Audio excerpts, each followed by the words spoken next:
because, and I'll say this to every man that's sitting here and those who are watching, if you don't take time to love and care and nurture for your children, and if you do, it'll come back to you. But if you don't, it'll be a tremendous tragedy, and the judicial system is waiting to put you in jail, cut you off from your children, and unfortunately our wives and daughters and women are working on that behalf. Pause for a second. I want to grab Jeff.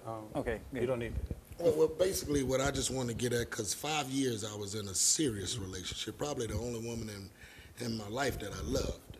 You know, so it was like a divorce when we separated, because, you know, she had one kid, I had one child.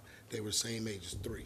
Right. So, you know, and then, you know, I took it upon myself, leaving from an urban environment where it wasn't nothing but pimps, hoes, prostitutes, all that, and then you had to sift through that to go find a job, sift through that to go find a real man to image yourself from. So I ran from that, running to her, and everything was great the first couple of years, but then family played a major role in it, and I wasn't used to family. Right. I just wasn't used to it, because my family, as far as I'm concerned, I would have traded them in for a pack of cigarettes. Right. You get what I'm saying? So when I start seeing the love for her family and the lack of love from my family, I think that had a lot to do with us not meshing, because, you know, I really needed, you know, some real counseling. I got a question. And I just want to say that. I got a question. Everybody here has been married, and even myself, I've been married, and I was divorced, and I believe that the major reason for it is me. But in every time they got divorced, was there any unfaithfulness that took place? But I mean, when it got to the end, she started getting crazy, started getting on your last nerve. Was the thought of not being faithful, was that the thing that crossed you? Did that give you an opportunity to get out the door? Was that the thing that, because a lot of times when I talk to men, they already got a woman ready on the side.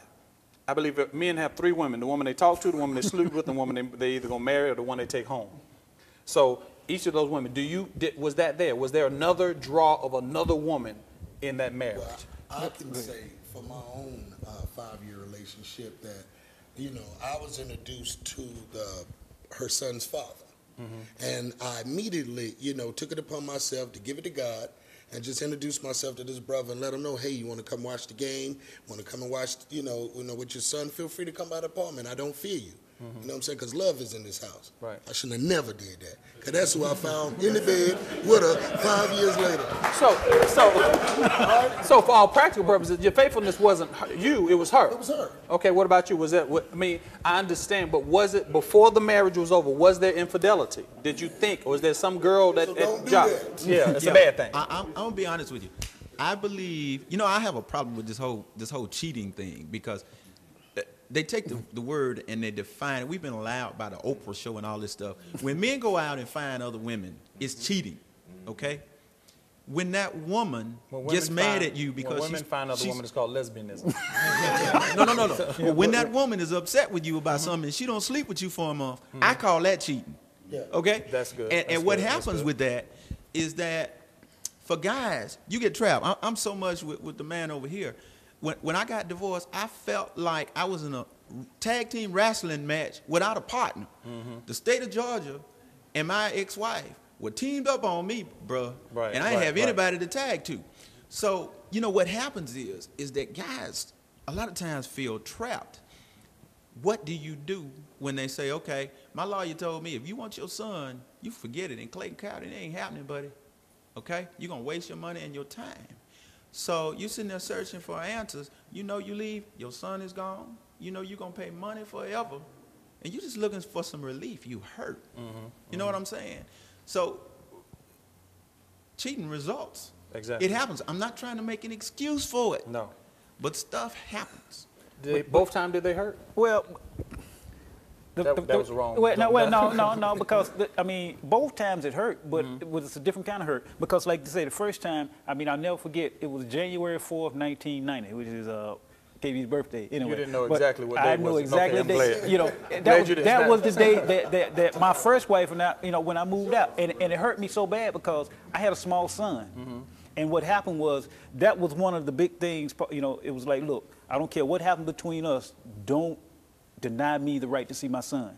But then again, I can only say this because I've only been married to a black woman, and talking to other brothers, I understand a lot of times the only thing that women will do to you to try and get, under your skin is take your money and mess with your child. Right. Now, these two things happened to me. These two things happened. However, and at this point right now, it has been 7 years since I've seen my son. It has been 7 yees, but you know something? Wow. But see, I'm not bitter because see, life goes on. You have to go on. I mean, my second ex-wife, who is currently my quote-unquote girlfriend, or she's still my wife. She never left anyway. But I've been raising her daughter since her daughter was 2.5 years old. Her daughter's 15 now. That's my daughter. Right.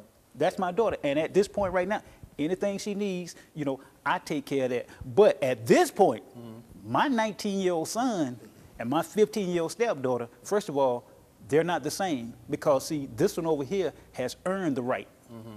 This one over here is going to have to earn the right. You sure? I paid for my... Whoa. You're losing me with earn the right for what? Earn the right to say, well, this is my father. Because, see, I haven't been his father. I was not let to be his father. Hold on. Before you say that, I want to say something. So are you saying that the son has to earn the right, or you're saying you have to earn the right to the son? No. See, I have reached out to him. I have done everything that I could. We even had a relationship. We've just come to a disagreement. Okay, go ahead. Because the challenge I'm having is he may earn his love as his father. This is me. I believe that he's son, period. And when the one thing that I realize about divorce, there is no good divorce. There's no good divorce. So you're going to keep reaching out, but he's been infected by somebody else telling him something. He's been reached out by somebody else sharing something with him. I'm quite sure that's so in the process of it, you kind of have to be in that situation and allow him to kind of win it back. Exactly. I would treat him just like the prodigal son. I would treat him. Gotcha. But however, my 15-year-old daughter, stepdaughter over here, she can come, Dad, I won't. This one over here, but we're going to talk about it. That's interesting. We're going to talk about it. I don't remember any child asking to be here. True. You better say ever. It. Right. And I think when we have children, it is our responsibility to raise them, no matter what their circumstances are. We can be mentors to children that are not our biological offsprings. But in terms of what you're saying about your son, it's still, in my opinion, your job to make that boy understand that you are his father and that you're there for him forever. And I have, and that's the thing. I have reached out. I mean, it is even to the point of where the number that I have been given does not even work. But you know something? And my attorney right over here, I paid my child support for 17 years, 3 months. Came out to a total of $755 a month is what I paid. But you know something? But still, our relationship, it was tarnished. Totally tarnished, and it was by, like you said, I don't know what he was hearing over here. I don't care. But I continue to reach out to him. At this point right now, he's in college somewhere, I'm sure. But I have to move on with my life. I have to, because you can stay bitter, and you're bitter just totally hate. Man, I have moved on. I did what I was supposed to do, and I moved on. Let me make a comment here because... then I want to ask you something when you finish. Yes, because I agree with what my brother is saying here, because what we've allowed to happen is have white supremacy define terms for us. How is it cheating for a man who is a free agent from his creator to be able to talk to another female? And if he chooses to have a relationship that is his choice, and his judge is his God. Correct. Moses had more than one wife, David, some of the holiest men on the planet. So what we find, the beaten down, submitted ex and present slave has bought into white supremacy and its ideals and traditions and allowed that to destroy our family structure because we haven't understood our own culture. So now, in the process, and there are two things I want to ask you. Number one is, let me ask you before this. Go ahead, brother, right here. Well, I'm back on his topic, so you might want to finish that first. Okay, let me point out two things. Number one, and I understand that, but one of the brothers back here said something about marriage being a spiritual union. Yes, sir. Every man in this place has a spiritual base of life. They may go to church, they may not go to church, but they live according to that spiritual base of life. And I believe that spiritual base lines up their life. If I'm a Christian and I believe that you're supposed to have one wife, I believe if I live under that belief, I should follow that belief. I don't need to jump over and say, oh, I like what he's doing, so I'm going to go do that. Because then I become, as the scripture says, double-minded. But I want to point out a couple of things. Whether it's the white supremacy here or the white supremacy is not really my concern. My concern is this man is so hurt because of what happened with his son. Do you think he really cares about what's his spiritual base? Yeah, I do. Okay. And I think it's organizations and groups like this that help to support. Men are solitary creatures, and we don't have support mechanisms because in white supremacy, we've been taught to compete against one another, be in gangs against one another, or a sporting event. Right. So the love and camaraderie of our communal ancestral past has been muted by the electricity of competition and being gangster and hip.